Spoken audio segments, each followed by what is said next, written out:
Ciro, você foi o prefeito de capital mais jovem do Brasil. E quando assumiu o governo do Ceará, com 33 anos, se tornou o segundo governador mais jovem da história do país. Foi difícil assumir tantas responsabilidades ainda tão jovem? Sinceramente? Sinceramente. Olha, não é que eu não seja capaz de errar, mas eu assumi com aquela sensação de que eu não podia errar. Eu não podia errar porque eu sei que sobre o jovem sempre pesa uma desconfiança maior e o jovem tem que acabar valendo dobrado para poder mostrar que não vai errar. Mas a ciência de não errar não é você ser o dono da verdade. É aquilo que eu sempre procurei fazer, me cercar de gente que entende dos assuntos, sabe?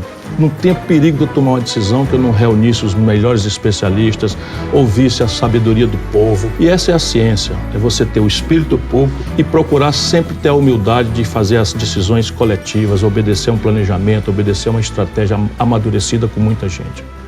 E quais foram os seus maiores desafios? Talvez o desafio mais grave de todos, o mais urgente, foi que eu administrei 3 anos seguidos de seca. E assim que eu tomei posse, acabou a água praticamente da região metropolitana de Fortaleza. E aí eu, depois de reunir todos os técnicos, até o bispo Dom Aloysio estava presente, nós tomamos uma deliberação que ninguém praticamente acreditava que era possível. Construir um canal, que trouxe água de mais de 600 quilômetros de distância do Açu de Oroz para abastecer Fortaleza, chamado Canal do Trabalhador, e eu construí em 90 dias. Hoje se fala muito da educação do Ceará, mas é um trabalho que começou lá atrás, né, Ciro? Sabe que em educação nada se resolve de curto prazo, mas de fato no meu governo nós fizemos um processo muito grande de mudança. Na sequência, todos nós no Ceará obedecemos a mesma prioridade, porque a gente sabe que o filho do pobre só vai mudar de classe, só vai ter chance nessa vida selvagem de competição pelo emprego, pelo empreendedor que ele quer ser, se ele se educar. E aí a agenda é aquela completa, desde a capacitação, treinamento, autonomia de gerência, salário decente. E veja, é muito importante que todos os brasileiros tenham clareza. Um dos estados mais pobres do Brasil, no IDEB de 2017, tinha 87 das 100 melhores escolas do Brasil. Se um estado pobre como o Ceará, encravado no semiárido do Nordeste, pode fazer, quanto mais não pode fazer esse grande país que é o Brasil? Nessa época, as pesquisas apontavam você como o governador mais popular do Brasil, com taxas de aprovação sempre acima de 70%. E você também foi citado pela revista Time como uma das 100 principais lideranças emergentes do mundo. Tudo isso para mim é muito gratificante, sabe? Mas se eu quisesse fazer uma lembrança, a mais comovente de todas, foi que eu fui ao plenário das Nações Unidas, receber, junto com o Tasso Gereissati, com a representante da Pastoral Universitária, com a representante da Sociedade Brasileira de Pediatria, com uma representante dos agentes comunitários de saúde, que é um programa que nós criamos no Ceará. Eu recebi o Prêmio Mundial de Combate à Mortalidade Infantil por um programa que nós criamos ainda no governo do Tasso e que eu universalizei, chamado Viva Criança. Esse programa foi a melhor experiência de combate à mortalidade infantil anotada pela Unicef no mundo.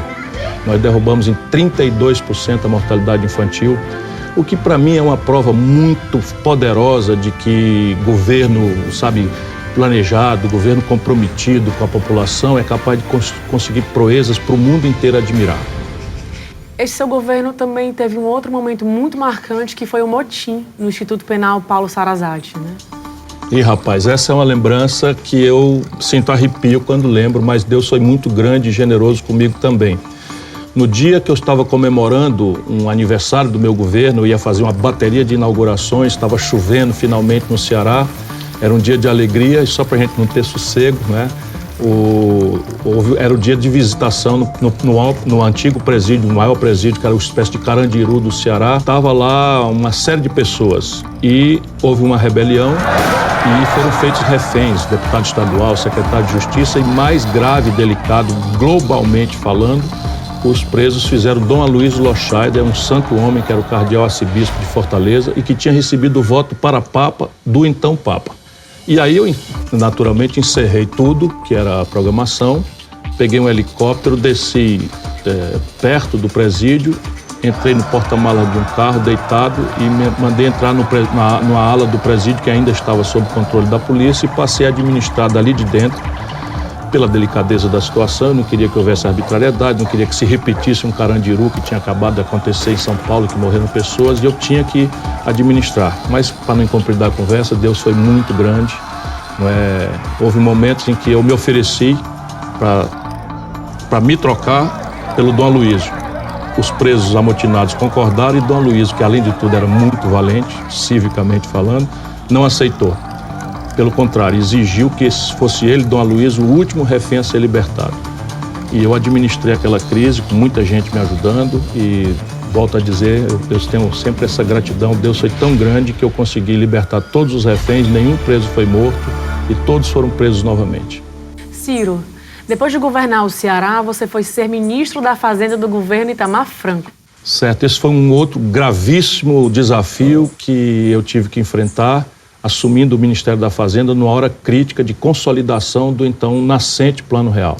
Segura um pouquinho aí que a gente vai falar sobre isso no próximo episódio. Acompanhe a gente no próximo episódio.